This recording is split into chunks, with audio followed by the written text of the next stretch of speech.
So So now this is what's sustaining the company, basically making hardware, not making films, because 86 is this deal, and it's going to be until not until 95. When did Toy Story come out? it's 95. Yeah. Yeah, it was So big that's made in 94. 9 years. So yeah, we you know what, we failed again and again and again and again. You made commercials though, Uh, right? You did we commercials made work? commercials, we sold machines, we sold software, Renderman licenses. We did anything. We just tried anything we could to make money, and it wasn't good enough. If we had been a normal company, we would have failed many times over because we frequently got to the point where we couldn't pay the bills. That's failure. Except in our case, we had Steve Jobs, who, since he had been booted out, ignominiously out of Apple, could not sustain the embarrassment of his first investment failing.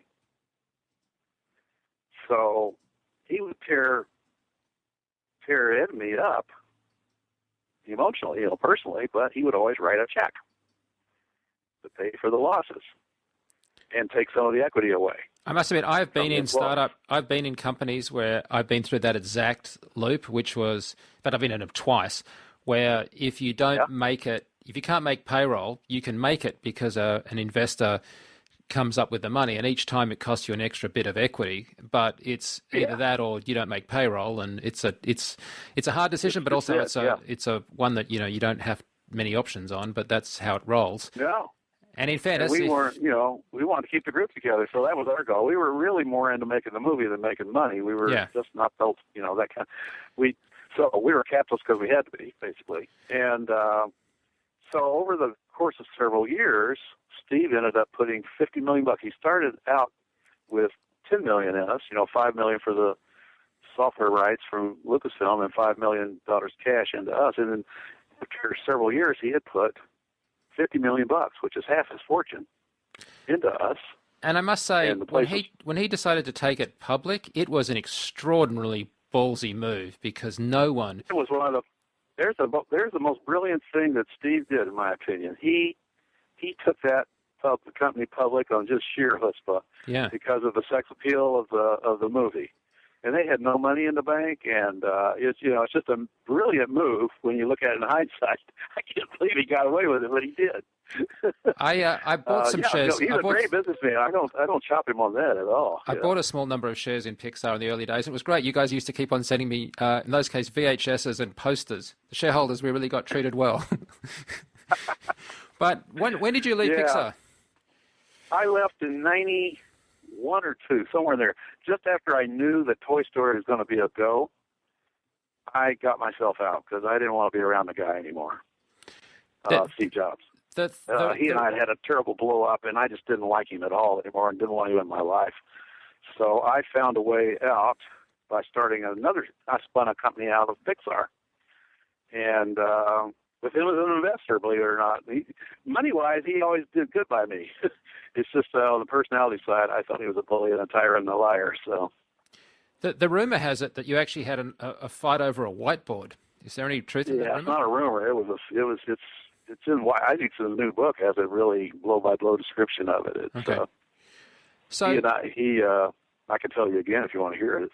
It's a pretty amazing story because it caught me by surprise. He and I always had a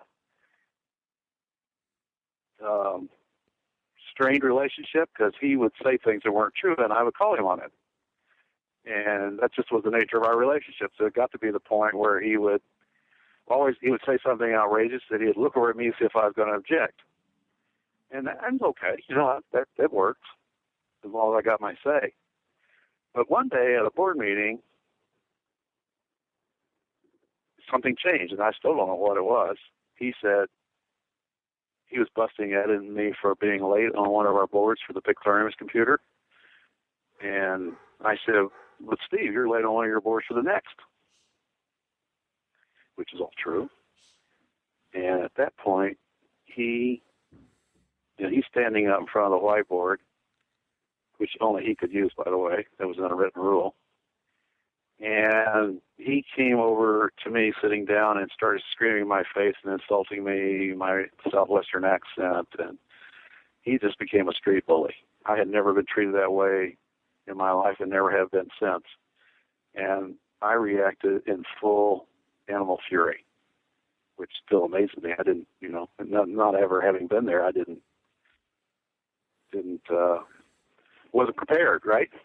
Sure. So I went into full bull rage, and so he and I are screaming at each other in full bull rage, just a few inches apart.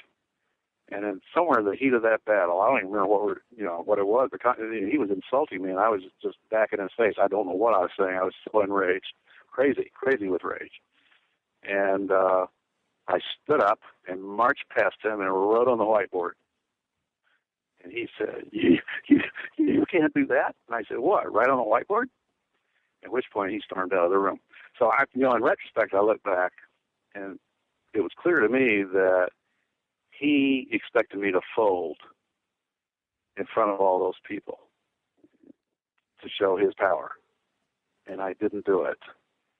And which might have been foolish on my part, but that's what happened, And after that, I didn't want him anywhere near me because I'd seen how I reacted to him, and I saw that he was basically a bully, and didn't want him there anymore.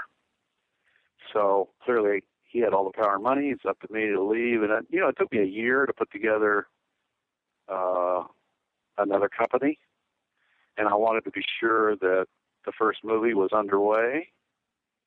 And then I did put together another company, and long story short, he put 10% into it, Which that last part is kind of extraordinary to me. That I guess you just patched things up, or there was so much history there, but you needed to get away from him, and then he invested in your company.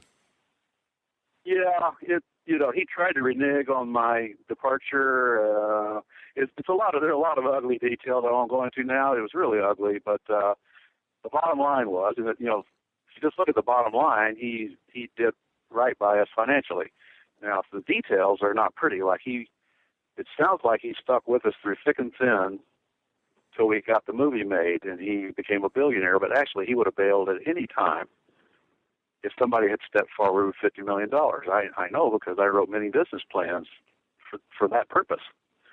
And nobody would step forward with $50 million. Now, the joke is that Disney could have bought us for $50 million for any time. It'd be a lot cheaper than when they did buy it. $7.4 billion. So, tell me, what was the second company? What was the new company you went to? It was called